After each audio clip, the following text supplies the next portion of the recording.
Seja muito bem-vindo, seja muito bem-vinda a mais uma aula aqui do meu canal. Eu sou o professor Dr. Alexandre Bueno Santa Maria, trabalho no Instituto Federal de São Paulo há mais de 12 anos e vou conversar com vocês hoje sobre estrutura do parágrafo, como construir parágrafos coesos e eficazes. Como é que funciona um parágrafo? Vamos ver comigo? Então, me acompanhe aqui até os meus slides. Eu montei um guia para a gente poder verificar tudo.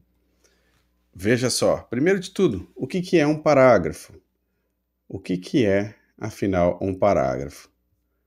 Então, um parágrafo é uma unidade textual maior que a frase. Tem aqui no canal um vídeo sobre a frase, a estrutura de frase, o que é oração, o que é frase. Então, a gente está construindo sobre o pilar dessa outra aula. Tá? E aproveita, se você ainda não me segue, começa a me seguir aqui, já se inscreve no canal, deixa o seu like para que o YouTube mostre esse vídeo para o maior número de pessoas. Tá? O meu intuito aqui é realmente ajudar vocês a entender mais a gramática da língua portuguesa, entender como é que funciona essa nossa grande ferramenta de comunicação, que é a língua portuguesa. Então, o que é que tem em um parágrafo? O que é o mínimo que você precisa para ter um parágrafo? Um tópico frasal, que é aquela frase que traz a sua ideia principal, e um desenvolvimento, que é a parte que vem de apoio, é uma expansão dessa ideia. Tá? Eu organizei aqui tudo isso, né? Eu pego essa metáfora emprestada do meu professor, o Antônio Soares Abreu, que diz em um dos seus livros que o parágrafo é como uma mesa, o tampo é o tópico e as pernas são argumentos que sustentam a ideia. Mais ou menos assim. Então nós temos aí essa realidade. Aqui é o tópico frasal e aqui são os argumentos, né? O desenvolvimento desse parágrafo. Bacana. Então, vou diminuir o meu zoom aqui e seguir adiante para o próximo slide. Veja só, a estrutura interna do parágrafo, então, tem esses dois elementos. O tópico do parágrafo é aquela declaração inicial, aquela frase de abertura em que você apresenta geralmente uma opinião, um ponto de vista, algo que você vai mostrar ali adiante, vai desenvolver. E logo em seguida, nas próximas frases, que geralmente são orações, a gente usa verbos com muita frequência, mas não é obrigado. Você pode montar frases sem oração, frases sem verbo também, né? De maneira normal, sem problema nenhum. Mas nesse desenvolvimento você vai trazer argumentos e exemplos. Exemplos, comparações, dados, elementos que vão sustentar essa ideia que você está desenvolvendo ali dentro do seu parágrafo. Adiante, nós temos aqui alguns tipos de tópico frasal. O que é que nós temos como tipos de tópico frasal? São opções, algumas opções que você tem para poder começar o seu parágrafo.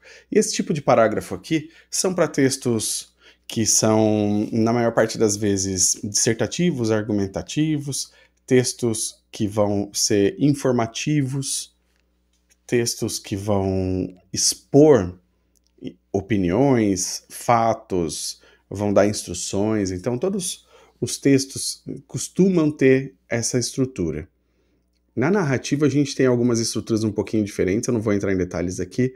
A narrativa tem, né, uma forma de ser construída um pouco mais estratégica para poder engajar o leitor e trazer o leitor para dentro do mundo da sua história, mas aqui eu estou pensando em textos não narrativos, tá? Textos de não ficção. Então a gente vai pensar, por exemplo, no número 1, declaração inicial. Você pode simplesmente trazer a sua ideia central em uma frase declarativa e apresentar. Falar com uma afirmação ou uma negação. Um outro caminho comum e eficaz é a alusão histórica.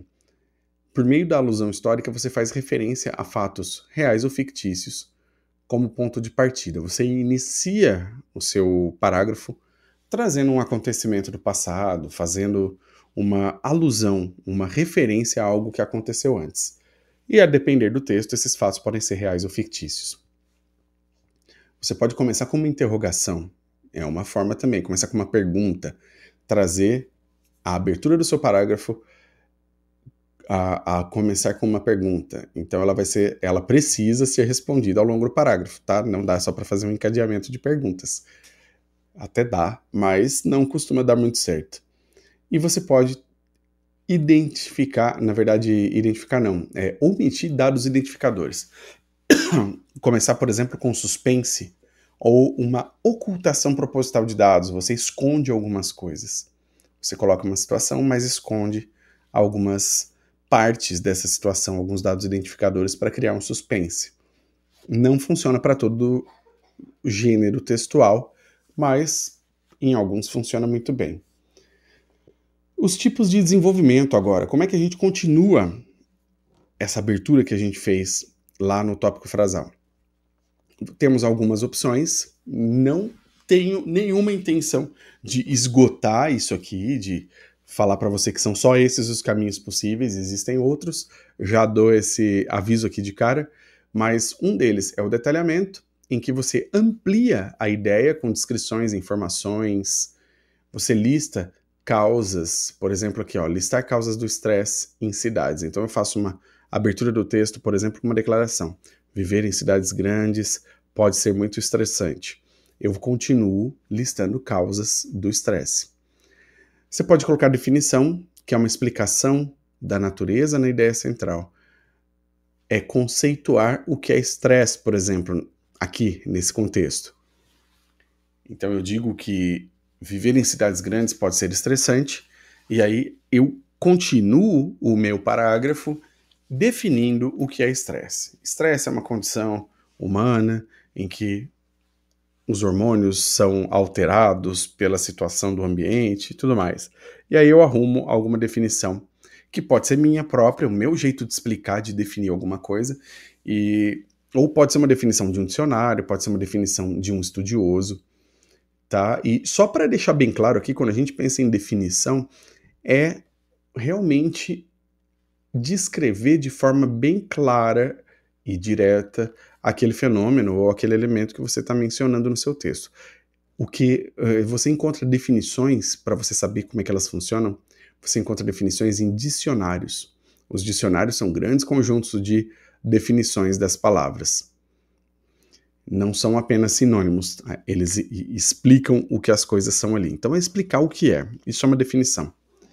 Você pode trazer um exemplo específico como uma outra forma de desenvolver o seu parágrafo. Então, uma ilustração por meio de situações concretas ou hipotéticas. O exemplo aqui é relatar um caso de uma pessoa afetada pelo estilo de vida urbano. Você pode trazer até uma pequena narrativa dentro do seu parágrafo. Tá tudo bem. É um exemplo específico, é um exemplo verdadeiro, pontual, um exemplo que faz sentido para aquela abertura que você tem. E os tipos de desenvolvimento, né? Uma outra forma de fazer aqui é pela fundamentação da proposição. É um fundamento daquilo que você disse antes, que pode acontecer de várias maneiras. Pode ser pela apresentação de dados, por estatísticas, por evidências. Por exemplo, citar dados da Secretaria de Saúde sobre infartos. É uma forma bem eficaz de fundamentar sua proposição. Aquela inicial, voltando no exemplo, viver em cidades grandes pode ser estressante. Aí eu trago alguns elementos numéricos, inclusive, como estatísticas, para poder fundamentar isso. É possível prosseguir também com comparações. Então, comparar ideias ou situações para reforçar argumentos. Por exemplo, comparar o coração ao motor de um carro sob diferentes usos. Pensa só em um carro, quando ele funciona com o óleo sendo trocado no tempo certo, com um motorista que anda com calma, que não exige demais desse motor, de forma descontrolada, quando ele tem condições de temperatura e pressão ideais para funcionar. É uma realidade que você tem. Agora imagine outra realidade em que você tem um motorista que está o tempo todo acelerando, que demora para fazer as trocas de marchas, que não troca o óleo no tempo regulamentar, no tempo que o fabricante prescreve, que funciona em um ambiente inóspito, muito quente, muito cheio de sujeira, poeira. Esses motores, por mais que eles tenham sido fabricados exatamente da mesma forma, eles vão ter vidas úteis diferentes. Esse que é tratado de uma maneira mais mais pesada, mais negativa, vai ter uma vida útil menor, ele pode apresentar problemas com mais frequência. Então dá para fazer uma comparação entre um motor, por exemplo, fazer uma analogia, e uma pessoa vivendo sob estresse. Então, o primeiro motor seria a pessoa vivendo sob estresse, o segundo motor é a pessoa vivendo em um ambiente com estresse controlado. Bacana isso, não é? Eu gosto demais, são formas da gente se fazer entender com mais clareza, da gente trazer o leitor para o nosso mundo, a gente envolvê-lo e realmente nos fazer entender. Então, exemplos práticos aqui de desenvolvimento. Pensa só, na tese, é aquele tópico frasal, aquele elemento que você quer, aquilo que você quer defender. A vida agitada nas grandes cidades aumenta os índices de doenças do coração. Com o desenvolvimento por detalhes, você poderia descrever fatores da rotina urbana que causam estresse. E, detalhando, item após item. Você pode fazer um desenvolvimento por fundamentação, citando dados da Secretaria de Saúde, do governo federal, seja lá de onde for, explicando a ação da adrenalina no organismo. Pode ser até dados científicos, se você quiser e tiver acesso a eles. E o desenvolvimento por comparação seria comparar o coração ao desgaste de um carro em diferentes modos de direção. E aí nós temos parágrafos eficazes. Eles são eficazes do ponto de vista do atendimento ao seu objetivo comunicativo. É assim que a gente mede a eficácia do parágrafo. Se você quer convencer alguém de alguma coisa, você atingiu esse objetivo, a pessoa ficou convencida, o quanto ela ficou convencida. Então tudo isso são formas de você conseguir averiguar a eficácia dos seus parágrafos. Como que a gente faz isso? Na prática, de verdade, pratique a estruturação com diferentes tipos de desenvolvimento, experimente estratégias variadas para encontrar a sua voz autoral, porque você vai encontrar dentro de você o seu estilo. Eu tenho o meu, eu tenho a minha voz, eu adoro metáforas, analogias, então sempre que possível eu uso, e isso faz parte da minha identidade como escritor, da minha identidade como comunicador. E, por último, releia, revise e refine seus parágrafos constantemente. Um bom parágrafo é claro, é coeso e diretamente ligado à ideia central do texto. Todos os parágrafos, né, como eu dei o exemplo da mesa lá atrás, o tópico frasal, né, aquela tese ali do parágrafo, é o tampo e todas as frases que vêm em seguida são a estrutura que vai manter aquilo de pé. E no caso de um texto mais completo, se eu pensar, por exemplo, em uma redação de vestibular, uma redação de Enem, um capítulo de livro, um artigo científico, seja lá o que for, se eu pensar nesses outros gêneros textuais, eles todos vão parar de pé desde que cada parágrafo ajude a sustentá-los. Então você tem uma tese, aquilo que a gente chama no marketing de big idea, é a grande ideia, é a sua grande mensagem que você quer passar adiante. Uma vez que você define a sua tese, você precisa montar todos os parágrafos de modo que eles sirvam para manter essa tese de pé, firme, bem estruturada, bem estabelecida. E isso é interessante porque quando você pensa desse jeito, fica mais fácil escolher o que deve ficar dentro do seu texto e o que deve sair, ser retirado, ficar de fora.